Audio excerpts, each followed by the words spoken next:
Hey, what's up guys? You have seen me put a lot of windows. In fact, I'll go ahead and tag this video right here where I kind of showed how we try to properly flash a window and make it leak proof on a metal skinned exterior. Well, today we've got a little bit of a different window system that I don't necessarily like or dislike. It's different, so I thought I'd share it with you guys. We don't actually install the window until all of the steel has already been ran. So what we've done is behind this steel there is a window box, so very similar to the way we frame all of our windows. But now what we've done is we've marked the corners of the window box, and I've got them all pencil marked, and I'm going to go through and I'm going to snip them out after the fact. So this is kind of boring. We'll go ahead and speed this up, but I'll show you what we're doing.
Oh, okay, my forearms are dead. So that is the first thing that I don't like about this style. It's really hard to get a pair of nibblers in there when you're cutting right against the window frames. But what you'll notice is up here at the top, we've cut it 5/8 of an inch taller. It's more like 3/4 because I've learned 5/8 is too tight, but 3/4 of an inch taller. But then we've also cut right around the perimeter of the window jamb. So now let's go ahead and take a look at what these windows are. So these come from Plyco. Plyco is a very big name in the post. Oh my God, how can this be possible? So Plyco is a really big name in the post frame industry. They do all of our windows and walk doors. I take that back. They do all of our walk doors, but only our windows if we're going with a aluminum window. Typically, if we're going to do a dark color, we'll go that route because I'm not really a fan of dark vinyl because it fades and scratches easily. But what's special about these windows, and I'll open it up and show you.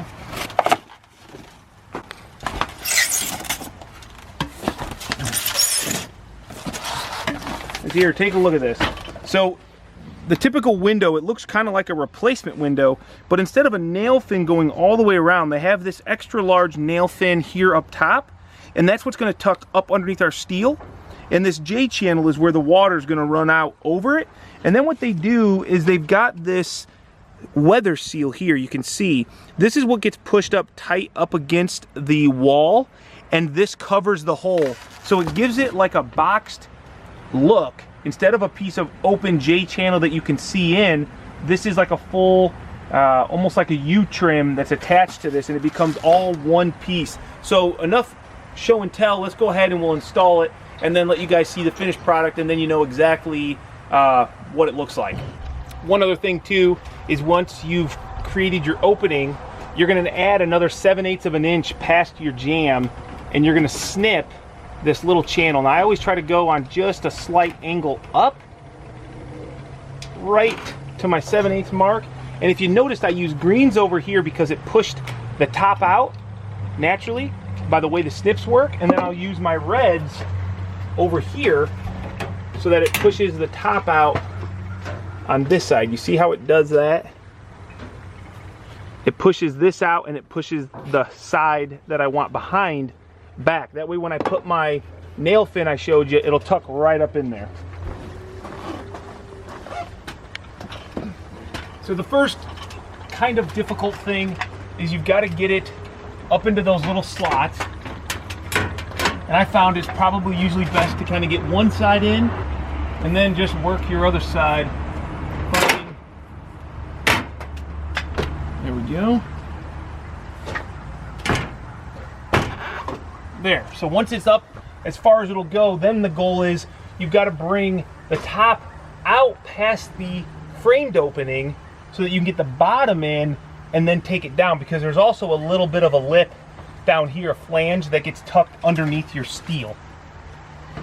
So in order to do that, I'm going to have to pull these couple screws.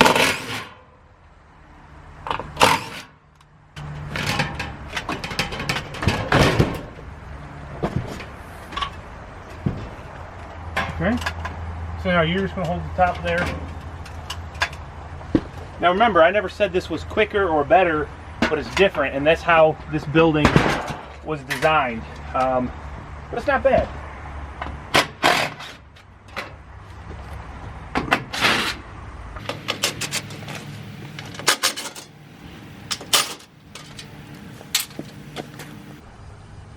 So let's see, where are we catching?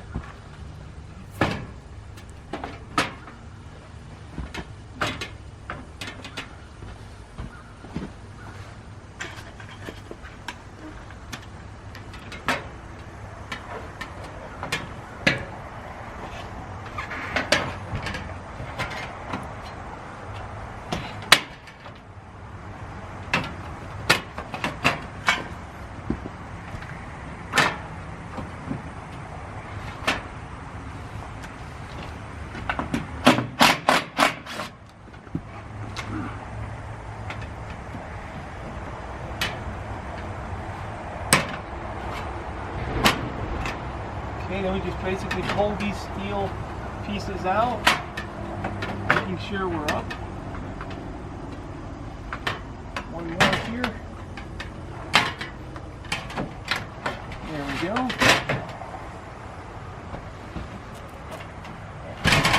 Okay, you got your levels there? That good? Good on both sides?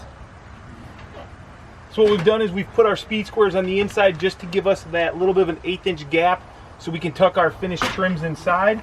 But once that's done, we'll go ahead and tack our screws back in.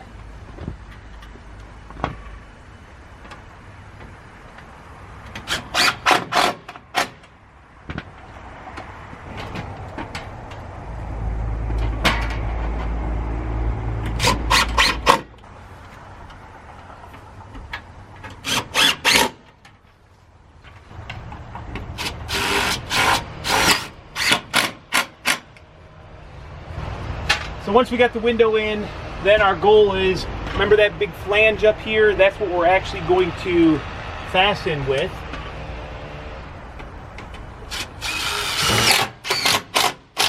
So I'm going to screw right through the side steel and that flange.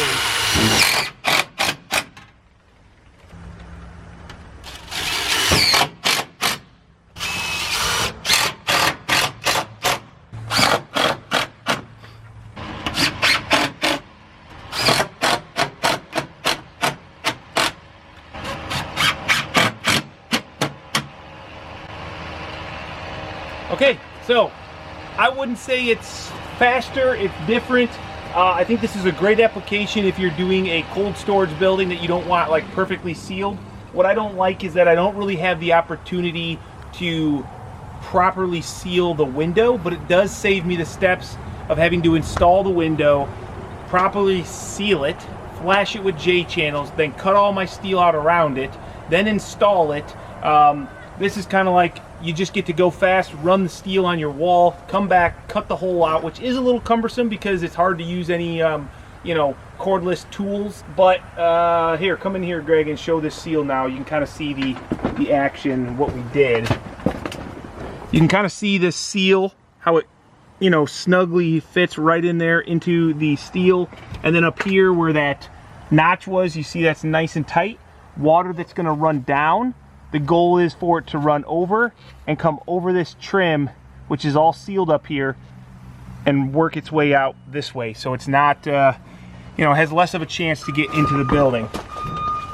So there you go. Not necessarily I'm saying the best way to do something, but this is a labor saver in a sense if you get proficient at it, and it does have a nice look to it. I mean, it's a nice boxy trim, so I think it looks well, you know, fitting on the building, and Plyco makes a really good window, so it's what we've been using for years. So there you go. If there's any information you guys are looking for, make sure you drop it down below in the comments. But like always, thanks a lot for the support, and hit that thumbs up if you liked it.